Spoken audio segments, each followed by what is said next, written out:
Hello and welcome everybody to the ISG Women in Digital Talks. I'm Haley Nielsen, and I'm really happy to welcome you all to episode 25. My co-host Lois Coatney is not with us today. She's enjoying some well-deserved vacation time. So I'm really excited to be having a conversation with today's guest. Today's guest is Nita Sardana. She was the winner of our 2025 Women in Digital Women's Advocate Award. And she is currently the Vice President of Community Outreach and Corporate Giving at Innova Solutions. And she's the co-founder and Chief Impact Officer of the Innova Foundation. So let's welcome Nita. Thank you. Thank you, Hi, Haley. Nita. And So thank you, ISG for inviting me to talk about my journey today. Thank you. I'm so looking forward to our conversation, and thank you so much for taking the time. So just to dive right in, maybe you can give our audience a little bit of background on the Innova Foundation and how the mission of the Innova Foundation fits into the overall corporate structure and mission of Innova Solutions. Well, Innova Foundation, we started, actually, the whole idea came about to us when our daughters I've got two daughters and they were both in high school. And they would come to our office and they say, oh, there's not many men, not many women working here. And they're like, we're not sure if we want to, be a part of Innova because, we don't see women. So it just kind of struck a bell to us that we need to do something about this. So we reached out to the YWCA, which is a women's organization, and they were just starting a brand new program called Teen Girls in Technology. And we said, okay, we're going to adopt the program. So this program takes girls from the middle school all the way through high school, and it introduces them to the fields in STEAM. And so we adopted the program. We would take the girls to field trips like the Kennedy Space Center, have them, have lunch with we try to get a female astronaut, or take them to the space camp in Alabama, just expose them to so many different fields, even the flight simulators at Delta. And it's wonderful when you see those girls, somebody will come out and say, oh my God, I want to be a pilot when I grow up, and these are, children from Title I schools. So it's really amazing how you can introduce them to this kind of program. So that's how we came up with the idea. And, and I think, it started with the women empowerment piece of it. But that was, and then when I became an empty nester and all my children went to college, and I was like, okay, what do I do now? And my husband, Rod suggested, why don't you start the foundation? He says, you have a big heart. And I think, you can really do very good for the communities and the world. And it was great. Yeah, it was great. I'm so happy that I did that. It's very fulfilling. I love initiatives that start with your family. I think that's something that is a little bit unique to those of us who are working moms. I know, Nita, how important your family is to you and your upbringing.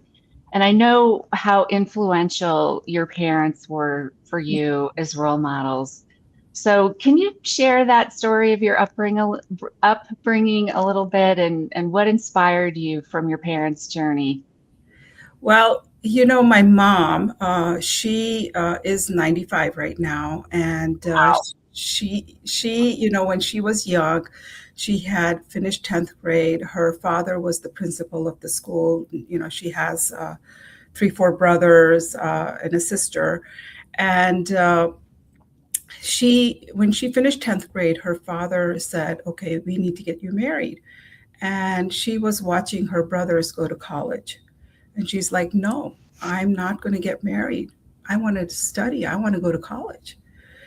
So, women in those days, it was not very easy to get into college for women. And so being in education, he got books for her, and she would study at home every night. He would quiz her, and it took her 10 years, and she finished her bachelor's degree, with that. And then, and when I look at my father, and I really go back because philanthropy really started in our family in the 1900s with my grandfather. He was a doctor, and at that time, India and Pakistan were one country. And he was in Pakistan, and they were very well off, and they had a lot of properties. So he had turned one of his properties, which had like 30 bedrooms, into a hospital. Mm. And anybody that would walk into that hospital had free service, So the British government at that time gave him a title, for called Raisa, which is like, I guess, the Britishers give titles lords and things like that, but he was given that title. And then my mother, in turn, not just finished her education, she also went into the National Cadets in India, which had just started, and she was the first lady officer of the National Cadets over there. So I think, their journeys, you know when the partition happened and India and Pakistan were, had to part, and my dad had to move to India. Well, they lost everything. So he Mm. became a refugee, and he had to figure out how to educate himself and, be educated, became an engineer, a civil engineer. But for him, what was important was that when it was time for him to get married, he said he wanted to have a woman who can walk next to him and not behind him. And I think that is the values that they've brought me up with, that education is important and women are just as important as men. So I just wanted to share that. That's so inspiring. And I know how important your Indian heritage is to you. And you've really become a very powerful voice in connecting people across cultures. So talk about that a little bit, and the importance of giving voice and connecting across cultures, and how that has been so meaningful for you in the work that you do. So, I was raised here in the US. I came here in 1970 as a little girl and didn't go back to India. My first trip was in 1983. So I really did not have, was not exposed very much to the Indian culture. So, but I was very fascinated by it because it was something, it's my heritage and I wanted to understand it. And my first trip to India was really a very eye-opening trip for me. Mm. I had visited one of my aunts, and she's a school teacher, my mom's sister. And she, took me to her school where she was teaching. And it was just really kind of sad to see how children were taught there. Like they had classrooms and they were teaching under the trees. There was no Mm. structure. And all they had was a chalkboard and a piece of chalk, and that's how they were learning. No technology, nothing over there. And it just kind of, I guess, you know, like a light bulb hit to me. And then I went back, about maybe 12 years ago, and I was in Mumbai. Mm. And I saw the children in Mumbai, were studying in the streets because they don't have lights in their home. So at night, how do you study? You study under the street lights. And that was very moving as well for me. So I think, my journey has been, all this exposure that I've seen. And, you know, Now here, I have been impacting lives not only in India. We've opened up a lot, not open, but we are supporting a lot of schools. We're rebuilding those schools, giving them digital technology and things like that. We're empowering women, whether it's here or in India or anywhere. We've done a lot in Mexico, Europe. Mm. And for example, here a few years ago, we put a Empower Her Center for women at Dress for Success. Full, gave them all the laptops and everything so that women have the opportunity to not just have a place to go and work on their resumes and things like that, but also they have the opportunity, maybe they can learn some skills over there, maybe they can get certified, maybe by Google or Salesforce or something, so they have those opportunities there. And then we do a lot of providing scholarships to a lot of different organizations like Jeanette Rankin Foundation, where Jeanette Rankin was the first U.S. House of Representative, a woman. And she had opened up her own foundation, and she was giving scholarships to women over 35 who want to go back into and go back, have a degree, and and I think it's amazing the way you can help people. So I think having that diversity of being raised here and then having that Indian cultural background and been able to put the two together, how can we help with what I've seen here and help, whether it's schools over there, or other places, you see how you can make the world better because you've seen it and you know what they're missing. So if we go in and we, are giving the schools digital education, we're giving them smart boards and things like that, it's really, really helping them. And we're taking these schools from first through fifth grade and then following the students so that the next schools that they go into, we can offer them some digital education, or if they need to be, fixed up or anything like that. And then, take these children and give them, jobs and internships and scholarships and make sure that they are actually going to be successful and really change the trajectory of their lives. So, and there's a lot of other things that we're doing. Well, I want to follow up on that a little bit because, those of us in business know that the only way to meet your objectives is to measure what matters. Yeah. And, oftentimes we're looking at spreadsheets or databases or reports or, your work, you get to see the real life impact of people that you're working with. So talk a little bit about that. How do you both recognize the impact that you're having and measure against a certain set of metrics or objectives that you have for both the foundation and for the business? I think when we talk about impact, we're talking about lives, right?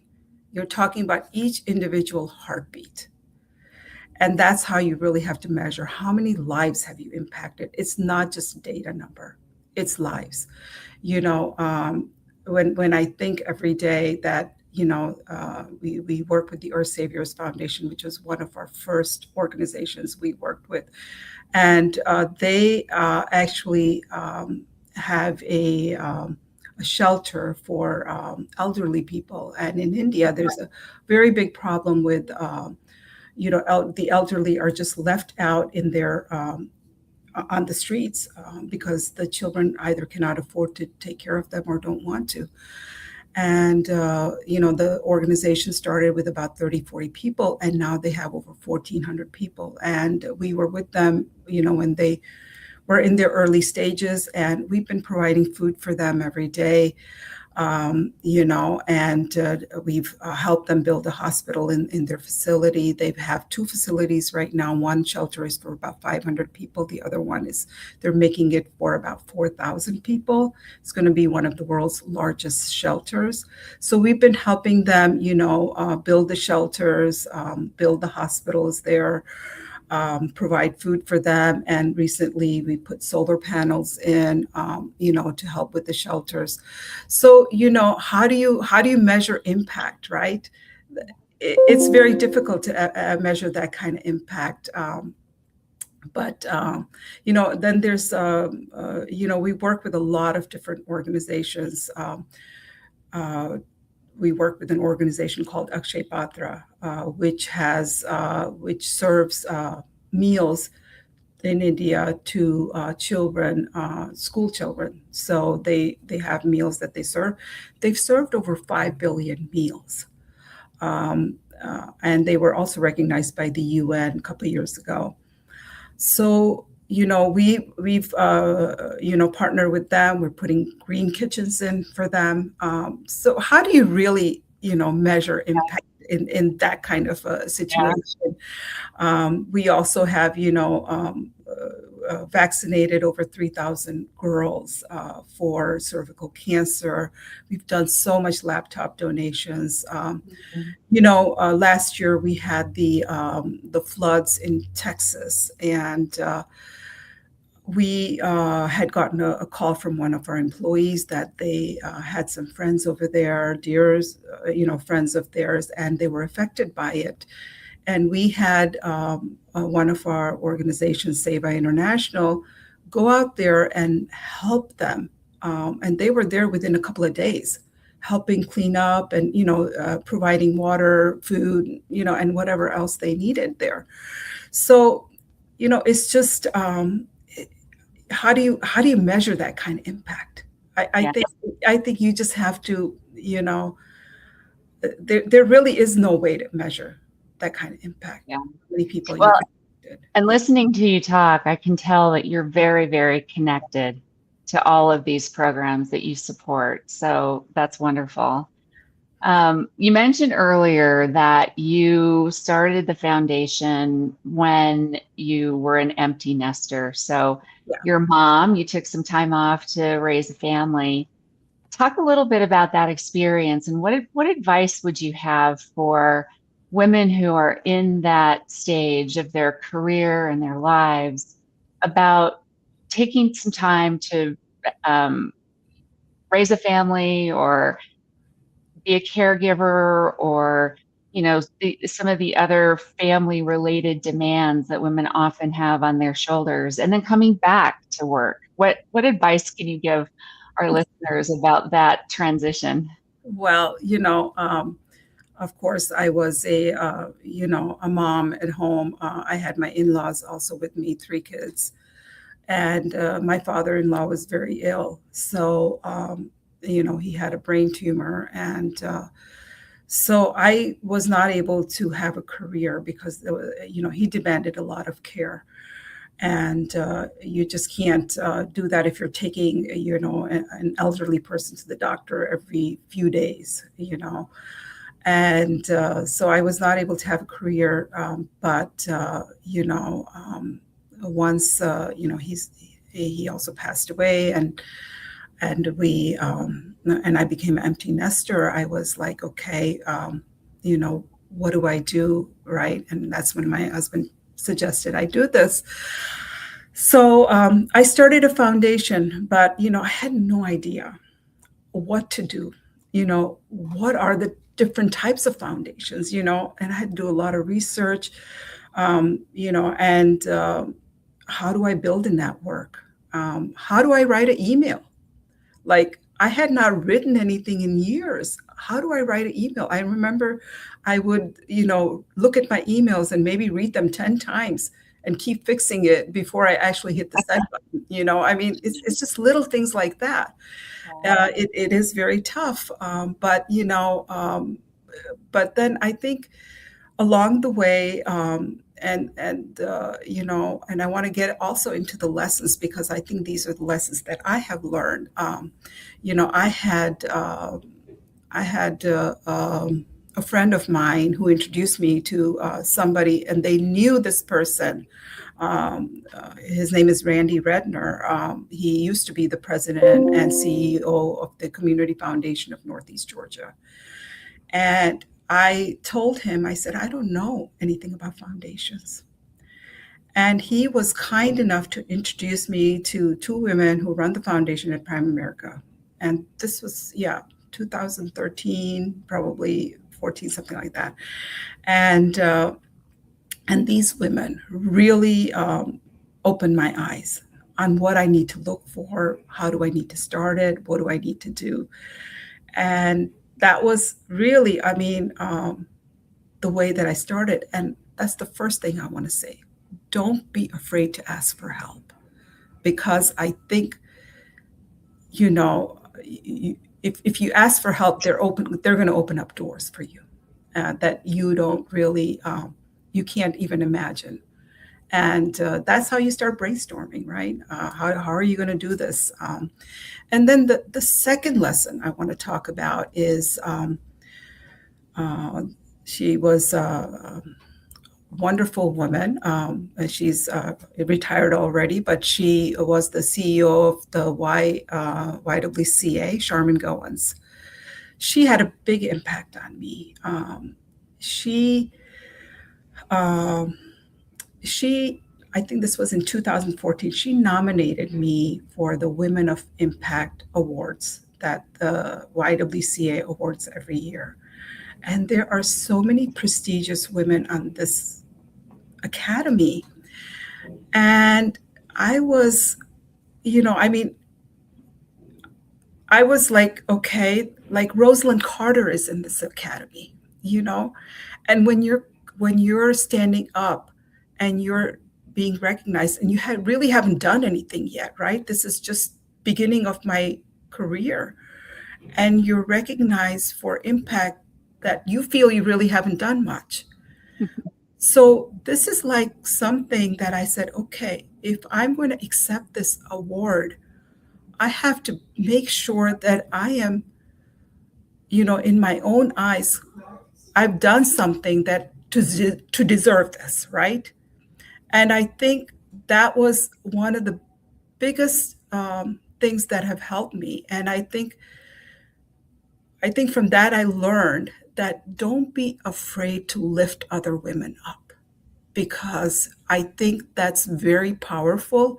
I know that if Charmin hadn't lifted me up, I probably would not have done as much as I was able to do. So I think having women behind you and lifting you up and having faith in you that you can do it, even when you haven't succeeded, you don't know where your life is going to go. I think I think that's my biggest lesson that I've learned.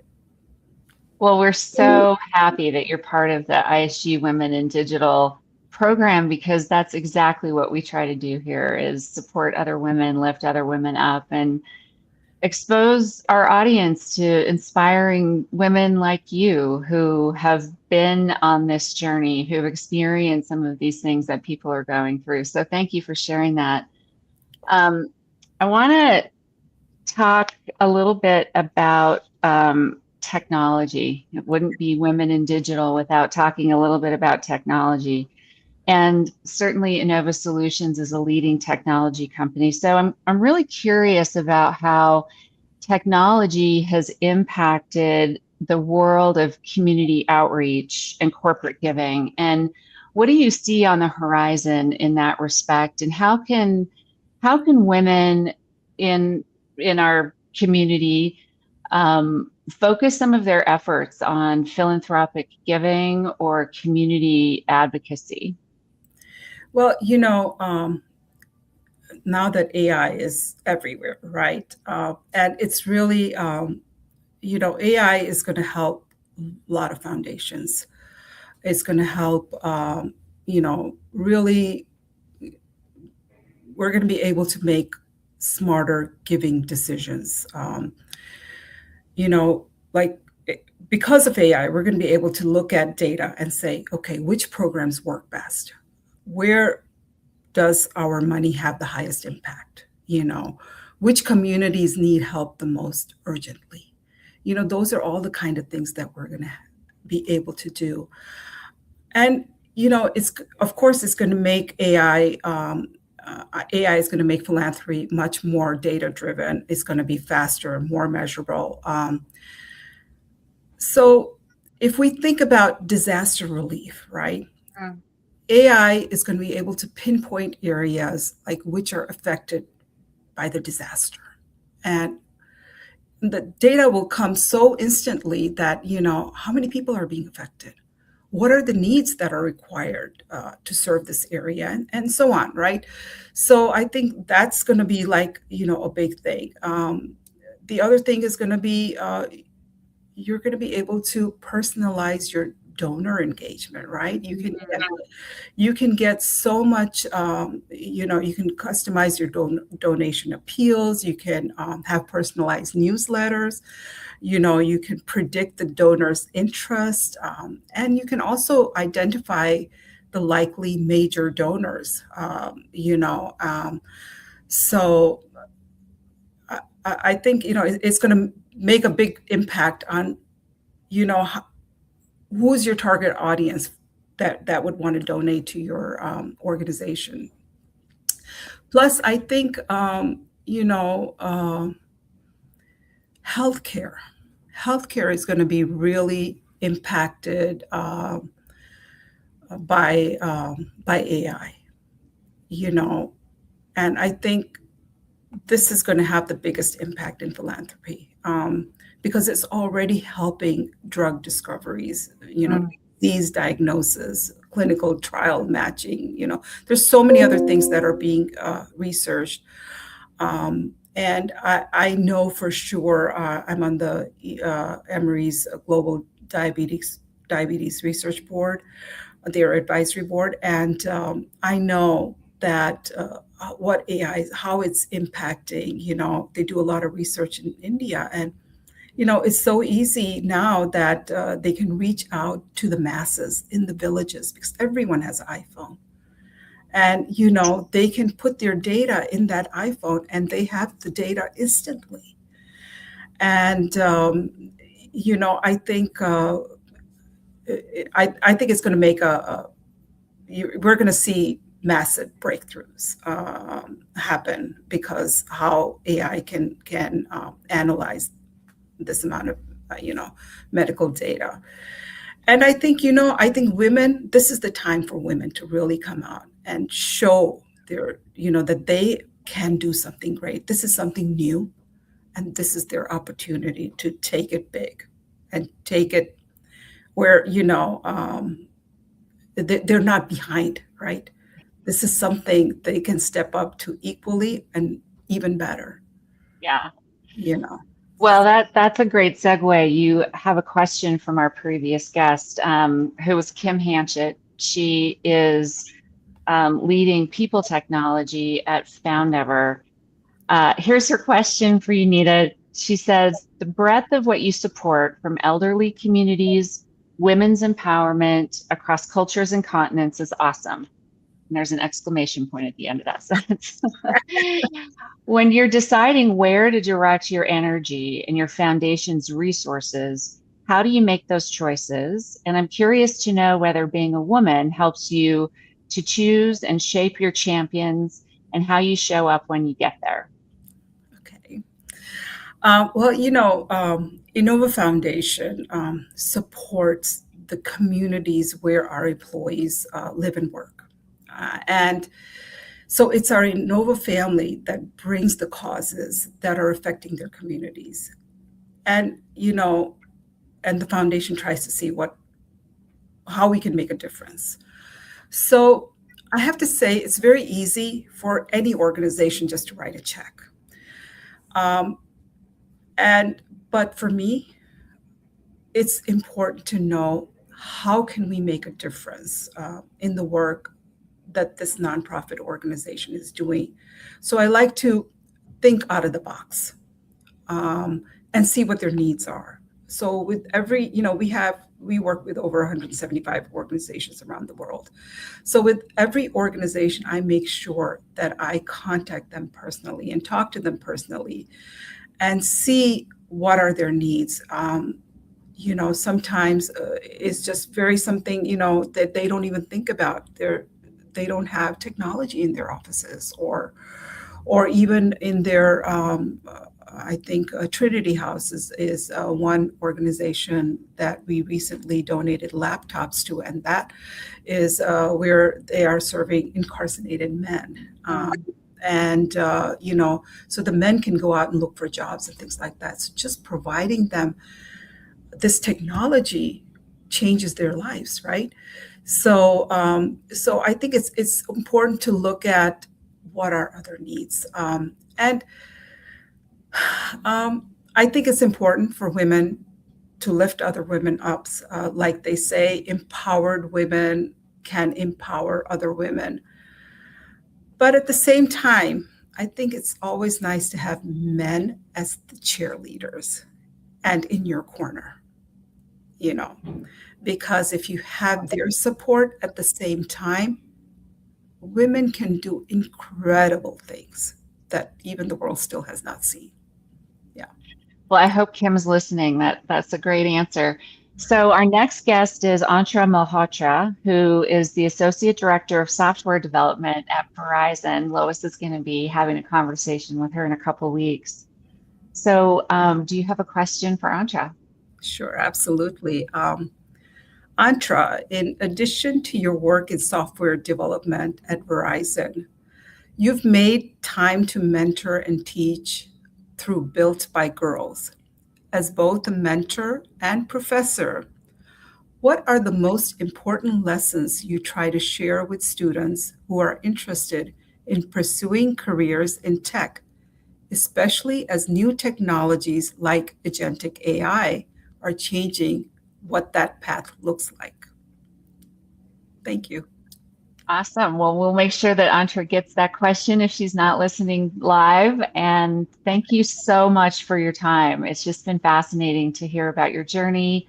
And I think you've inspired lots of our viewers and listeners today. So, Nita, thank you. I hope you have a great rest of your day and great rest of your week and a good weekend. Thank you. Thank you so much. And thank you for giving me the opportunity to share my journey. I Thank really you. appreciate it. Thank you. Thank you.